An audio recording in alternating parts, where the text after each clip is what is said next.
Good evening, everyone. Hopefully, you had a wonderful Tuesday, and welcome back to Imperfect Politics. So, I got a fun one for you today.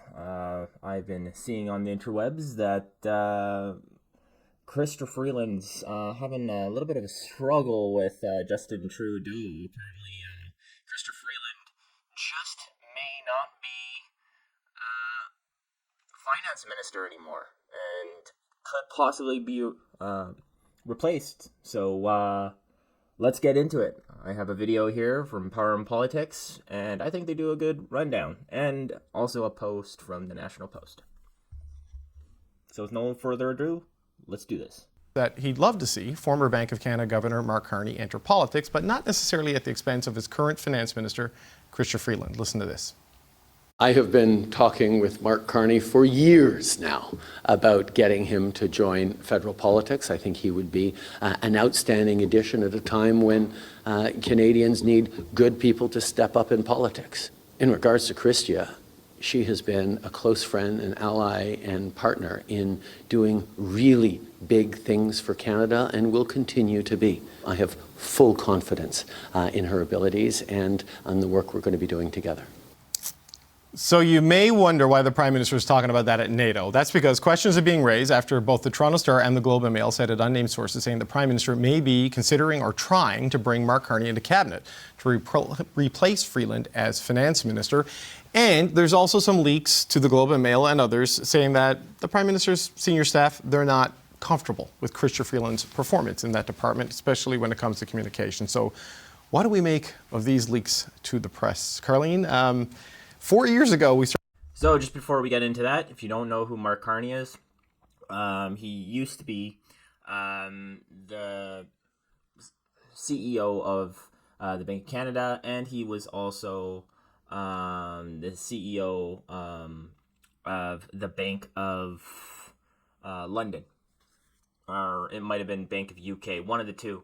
So this guy actually has some financial background, so that's a good thing. So at least he's competent, unlike a certain woman we know, Krista Freeland.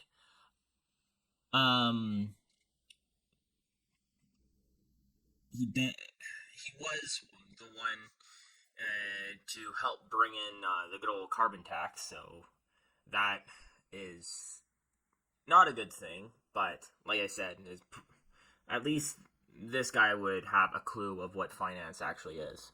Started to see stories like this in the Globe and Mail about Bill Morneau, and with a week or so, Bill Morneau was off to run the OECD. That job isn't open for another couple of years. So what do we make of the timing of this stuff about Chrystia Freeland? I think we can talk a lot about the workhorse that Chrystia Freeland has been for this government since November 4th, 2015, and I hope we will get a chance to talk about that, because she certainly has a record of competently executing every portfolio she's been handled. But I think the more interesting story here is what whomever orchestrated these leaks thought that they were going to accomplish. You know, in politics, any day that you have your party's caucus, your cabinet, your army of Parliament Hill staffers, and your broader membership distracted and preoccupied with these palace intrigue stories is a day that you are not focused on connecting with Canadians, crawling out of that 20-point polling hole that you find yourself in. And every day that a story like this is the top story in politics is a great day for the Conservative Party. So I don't presume to know all of the background that ultimately led to these stories, but I certainly don't think that it's a wise or smart way to protect the Liberal Party's interests in the long term. Yeah, Andrew, there has been a lot of. Yes, but they're also not talking about Justin Trudeau's failures over, over last year and this summer. They're not. You don't hear people talking about the by-election in Toronto anymore, and how low the polling is for the Liberals right now, except for right there. And you don't hear people talking about how unlikable and unliked Trudeau is. So it's working. Everybody's talking about how bad Christopher Freeland is. And don't get me wrong, it's not like she isn't at fault here, but she is a terrible finance minister, even worse deputy prime minister. But you can see, if a Liberal came out, why they would want to do this and leak it, because they wanted to get all eyes off of Trudeau and onto Christopher Freeland. This happened to the last finance minister before he was fired. This happened to the Governor General before she was fired. And she was actually a really good Governor General. And a couple other MPs before they were fired. So this seems to be a common thing for Justin Trudeau. When things get tough, deflect, blame somebody else, and then fire them. Or demote them, one of the two. Complaining and grumbling in Liberal circles for years about not getting enough lift out of their budget and the comms around how their economic message isn't connecting. And there's been a lot of grumbling and venting since the St. Paul's by-election. I've not heard anyone say Chrystia Freeland is the reason for any of these things. You know, they all realize there's a constellation of issues they're running into. But she's getting singled out and targeted here. And the Mark Carney angle to this doesn't make a lot of sense with him not running and there's no Senate Liberals anymore. I mean, what do you make of all these pieces as a former finance minister yourself? Yeah, I mean, the first thing I'd say is that, the only position for Carney in a new cabinet is as a finance minister. And you can be certain that one of the conversations he's been having with the Prime Minister has been about what the direction of the budget is going to be. I can't imagine Mark Carney coming in and signing on to the budget as it currently exists. And I think that's one of the big reasons he doesn't want to do it. And I don't see the Prime Minister ever agreeing to actually change direction from the path that he's laid out. This set of leaks sounds to me like the kind of thing that a leader does when they want to distract from their own problems and point over to, look at us over here. We've got this interesting candidate that wants to come in. Maybe it disrupts my cabinet. I'm the guy still in charge. I'm the guy that gets to make those decisions. This sounds to me like a very typical kind of play out of the playbook to shift the attention away from the failings of the current leader to offer some hope to the party that maybe there's a path forward that doesn't require him needing to leave. James, what do you make of it? I mean, I know the Liberals are kind of looking at everything, and there's a lot of throwing spaghetti at the walls. Mm-hmm. Yeah, exactly. And I heard, I guess I haven't heard. I've read a lot online that Mark Carney said, I don't have any desire to go to the Liberal Party right now or join the Justin Trudeau Liberals. And I'd understand why jump onto a sinking ship. The Liberals are so far in the polls, I don't think a new finance minister would help any. Now, he could wait until the Liberals are out and then apply for the finance minister job. Or, because there's no runner-up for prime minister, he could apply to be the next one in, what would it be, 2030. So that could be a thing. And figure out what kind of a plan could be there. But, I don't know if anyone believes move Chrystia Freeland and everything's fine. This is what the end of a government feels like. When governments end, it's almost never dignified and a glide path down to some glorious exit of rounds of applause and balloon drops from a ballroom in a hotel of people saying thank you for the great work that you did. It's often ugly like this, and it's indignified. Setting aside whatever one thinks about Minister Freeland as a politician and what her political priorities have been and her policy views, setting that aside, Chrystia Freeland is someone who has fought side by side with Justin Trudeau through 3 election campaigns, through blackface, delivered budgets, took on the task of the NAFTA renegotiations on behalf of Canadians and assembled the team and all those things.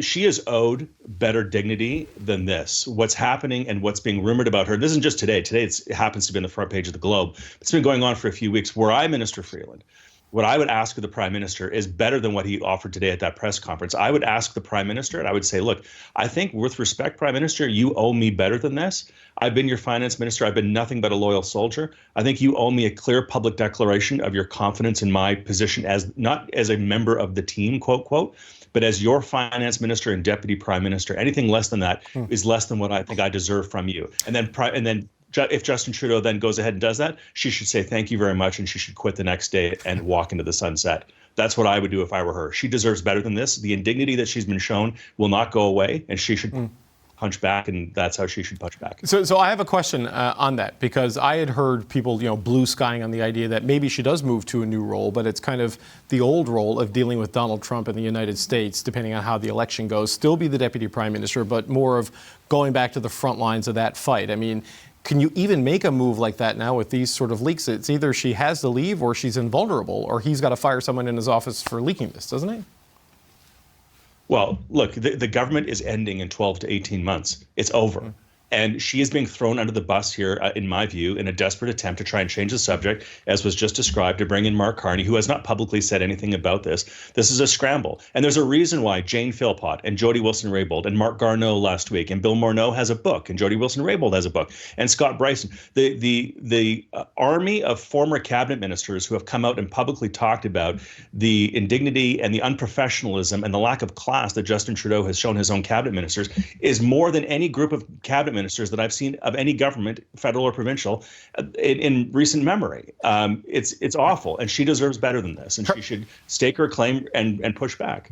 Okay, well, just so people know, we've asked Chrystia Freeland's office for comment on this today. They referred us to the Prime Minister, who made the statement he made at NATO.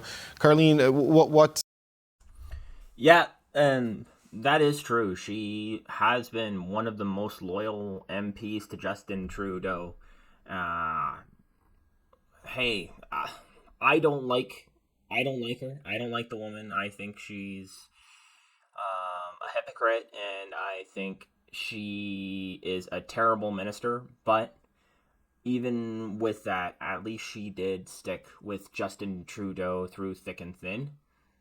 So, and it irritates me that they're talking about the NAFTA agreements all the time, and how she stuck through it for Canadians through the NAFTA agreements. Do these people forget that during the NAFTA agreement, Canada was pushed aside halfway through because we wanted to bring gender equity and social politics into the NAFTA agreement. So pretty much Mexico and the United States pushed us aside and started drawing up the NAFTA agreement without us. And then, when it was all said and done, you could see on the video when they were shaking hands who Donald Trump was shaking hands with. He was shaking hands with the president of Mexico. And nobody from Canada was there in that shot. Not even present, sorry. So I definitely do not think she did a very good job, or she didn't do her job for the NAFTA agreements. I could have went down there and did the exact same, or a little bit better than she did, which is embarrassing because I'm just a dude on the internet that rants about politics. So that tells you something, because I wouldn't have put gender politics into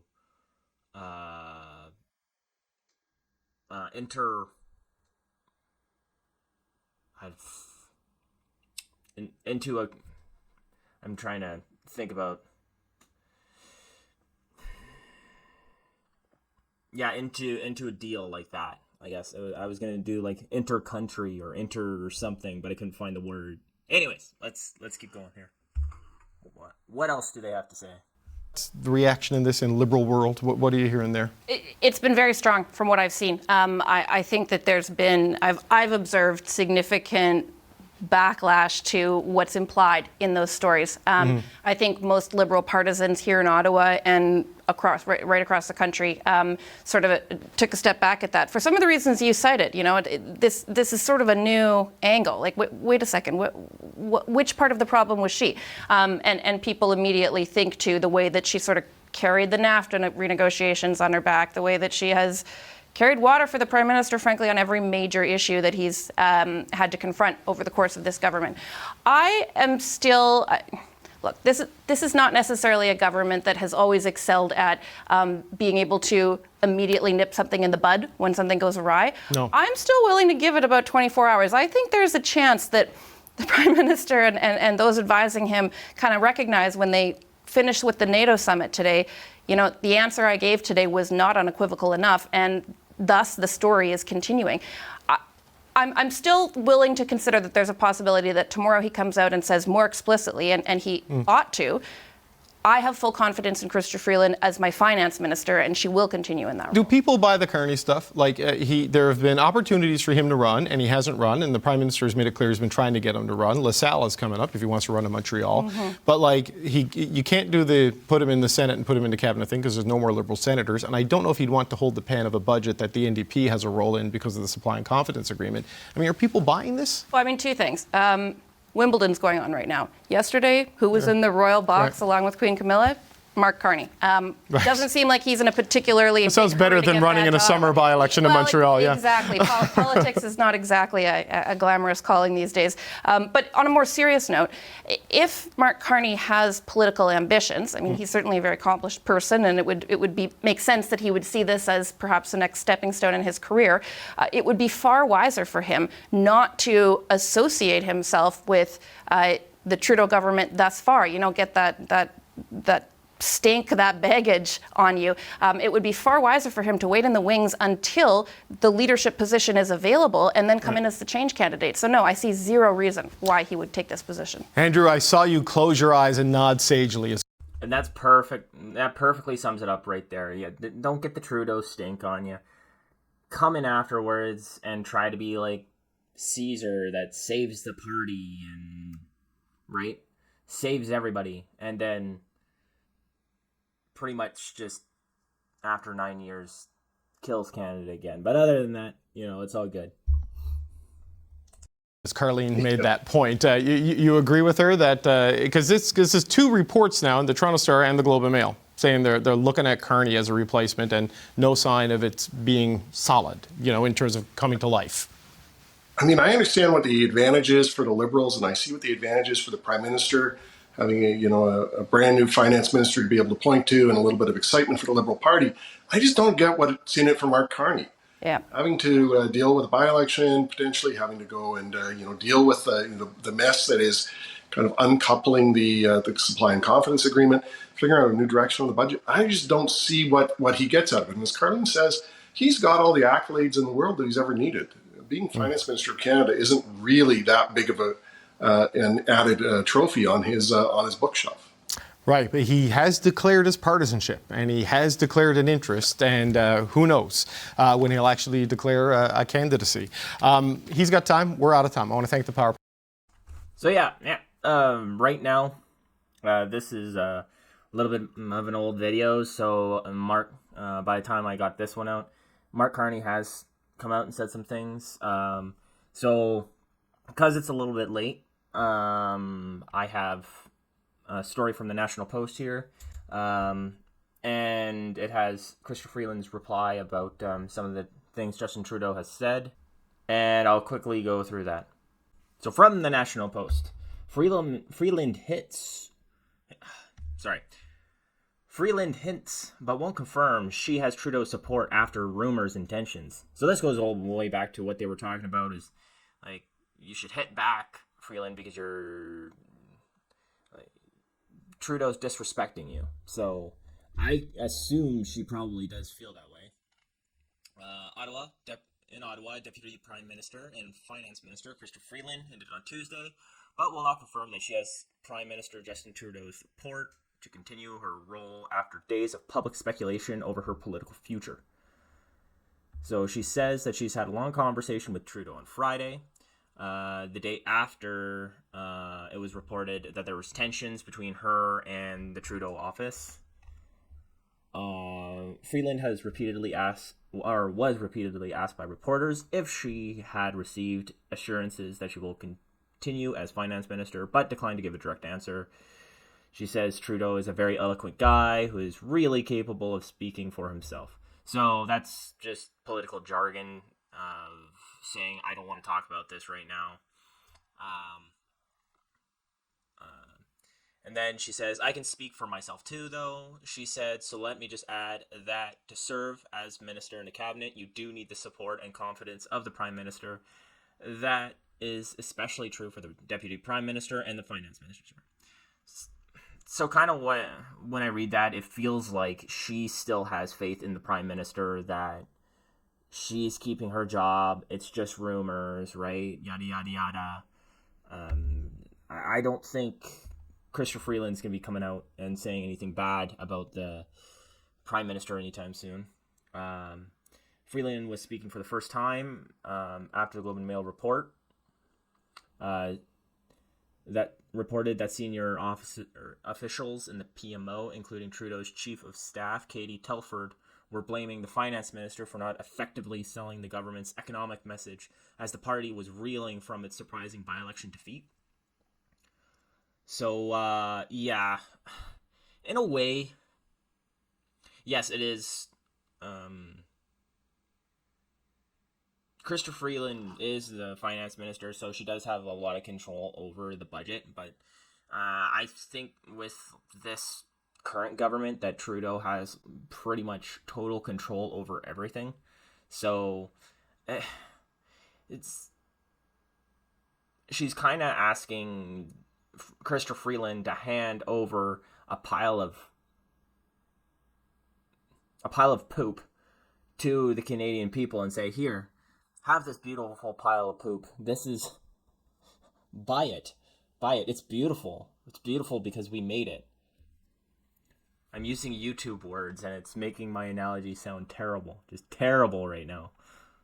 But yeah, she's told to hand the Canadian people a pile of shit and make it look good.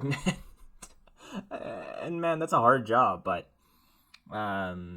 she helped create that pile of number 2, and it's on her as much as it's on Trudeau. Anywho, going on. The report was eerily similar to the one published 4 years ago, citing clashes between the PMO and the finance minister Bill Morneau over spending plans. Those leaks following revelations that Morneau had to reimburse tens of thousands of dollars for trips paid by the WE charity, who had just won a major government contract, ultimately led to his resignation. Yeah, it kind of seems like this is a finance minister thing. Kind of seems like the government has really hard time finding people who are good at finances. Or that are actually have ethics with finances. We already went over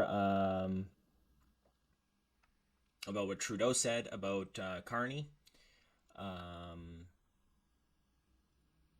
On Tuesday, Freeland was asked what it is like to have her future as finance minister subject to so many questions and scrutiny. She shrugged it off and said, very little time for feeling sorry for myself. I grew up on a farm. I know that there are millions and millions and millions of Canadians who work much harder than any of the dignitaries standing behind this podium and who do it for less money and less acclaim. Well, that's the truest sentiment or statement, I guess, that ever came out of her mouth. And that is true. I would pick the work ethic of a farmer rather than work ethic of these liberal ministers any day. Those are the Canadians I think about every single day, and I'm really just focused on serving those Canadians to the best of my ability. Well, you're failing, so I mean, she should be fired. Let's be realistic. If in my job I was doing the same quality of work as Christopher Freeland right now, bringing out budgets that are deficits after deficits after deficits after deficits and our debt just piling up, I'd be fired too because of my poor work performance. So if Justin Trudeau just came out and said, yeah, we're firing her because of poor work performance, I don't think Canadians would really bat an eye. And he can just say, yeah, she's a good, she's a loyal MP, but she's just not a good finance minister. And we need somebody who's good at finances in that role. That's all you have to say. So here she goes talking about Mark Carney. I think Mark is a great Canadian. I am really glad that he has come out as a liberal, and I'm really grateful for any support he can offer our party, our government, and our country.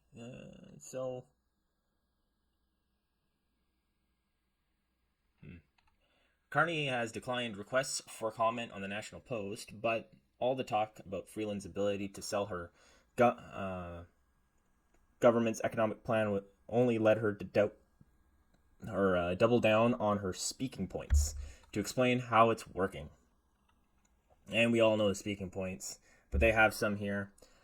Inflation figures showing that it fell to 2.7% in June. Most likely, they're using the figure where they include the increase in people. So it's like GDP to the amount of people that we had. And as previously expressed on my previous videos, our population has been going up so fast. If you take their GDP with the amount of people we have, of course, the inflation is going to look like 2.7%.